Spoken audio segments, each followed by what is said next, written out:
So hello दोस्तों, क्या BCCI पूरी तरीके से एक पैसे कमाने वाली मशीन बनती जा रही है? उनको फर्क ही नहीं पड़ता कि इंडियन क्रिकेट आगे बढ़े या फिर ना बढ़े, उनको सिर्फ पैसे ही कमाना है। क्योंकि उन्होंने बीते कुछ टाइम से ऐसे ऐसे रूल निकाले हैं जो कि इंटरनेशनल क्रिकेट में तो नहीं होते हैं लेकिन आईपीएल में होते हैं, जिसकी वजह से मैचेस में एंटरटेनमेंट ज्यादा आती है तो लाइव भी लोग ज्यादा देखते हैं और ऑब्वियसली पैसा भी ज्यादा बनता है। वही अब इस पर डिटेल में बात करते हैं। इस इम्पैक्ट रूल का ना खामियां भी है और अच्छाइयां भी है। खामियां क्या है? अगर विश्व कप को जहन में रख के अगर आप देखें तो शिवम दुबे बॉल ही नहीं डाल रहे।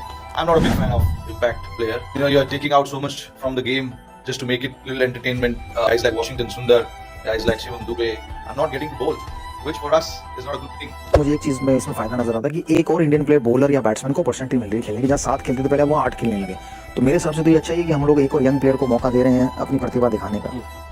टू बी ऑनेस्ट, ये इम्पैक्ट प्लेयर को पहले निकालिए सर, क्योंकि बॉलर्स के लिए वेरी डिफिकल्ट हो रहा है, क्योंकि इतना फ्लैट विकेट और पहले आप देखते हैं स्टार्टिंग में पावर प्ले में विकेट गए तो थोड़ा गेम स्लो होता था, बट अभी कोई नहीं, हर कोई सर पे कफन बांध के आ रहा है, खाली मार रहा है। बीसीसीआई यानी कि board of control for cricket in India में जितने भी क्रिकेट लीग्स होते हैं, चाहे वो इंटरनेशनल लेवल पर हो या फिर स्टेट लेवल पर, सबको बीसीसीआई ही हैंडल करता है। जितने भी रूल्स रेगुलेशन वगैरह सब कुछ बीसीसीआई सेट करता है। तो बीते कुछ टाइम से आईपीएल में बीसीसीआई ने काफी ज्यादा चेंजेस किए हैं, जैसे इम्पैक्ट प्लेयर रूल या फिर पिचेस बिल्कुल ही फ्लैट बनाना हो, ये सब कुछ बीसीसीआई बिल्कुल ही धड़ल्ले से कर रहा है। अब इन सब की वजह से भले ही मैचेस थोड़े ज्यादा इंटरेस्टिंग हो रहे हैं लेकिन वो ज्यादा देर तक नहीं टिकेंगे। बिकॉज जब पहले के मैचेस में छक्के चौके लगते थे तो हम बहुत ही ज्यादा झूमते थे, क्योंकि इतने आसान नहीं थे छक्के मारना। ओवर में 1-2 ही छक्के आते थे। लेकिन अब ऐसा हो गया है कि इम्पैक्ट प्लेयर आने के बाद टीम्स के पास एक ज्यादा प्लेयर होता है तो कोई प्लेयर आउट भी होता है तो कोई डर नहीं होता है। इसीलिए इम्पैक्ट प्लेयर का खूब इस्तेमाल अच्छे से हो रहा है और बहुत ही ज्यादा रन्स भी पड़ रहे हैं। और इस आईपीएल में तो बीसीसीआई ने बिल्कुल ही हद ही कर दी, बिल्कुल ही फ्लैट पिचेस बनवा दी है। मतलब अगर आप डेटा उठा करके देखोगे तो 2022 के आईपीएल में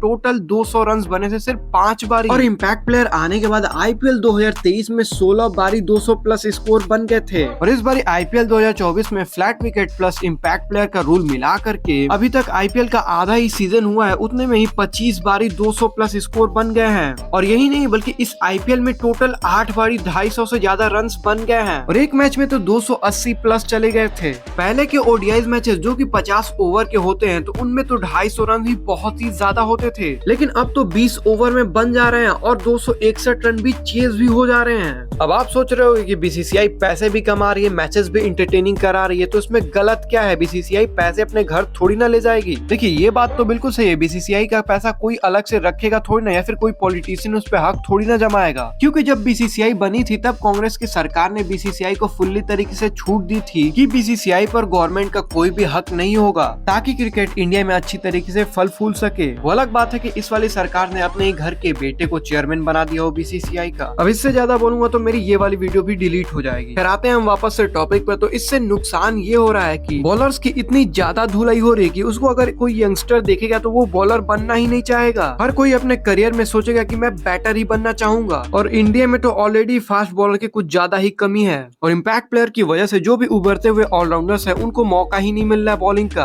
तो अब बाकी की बातें नेक्स्ट वीडियो में करेंगे। वीडियो को लाइक करना, चैनल को सब्सक्राइब करना। मिलते हैं नेक्स्ट वीडियो में।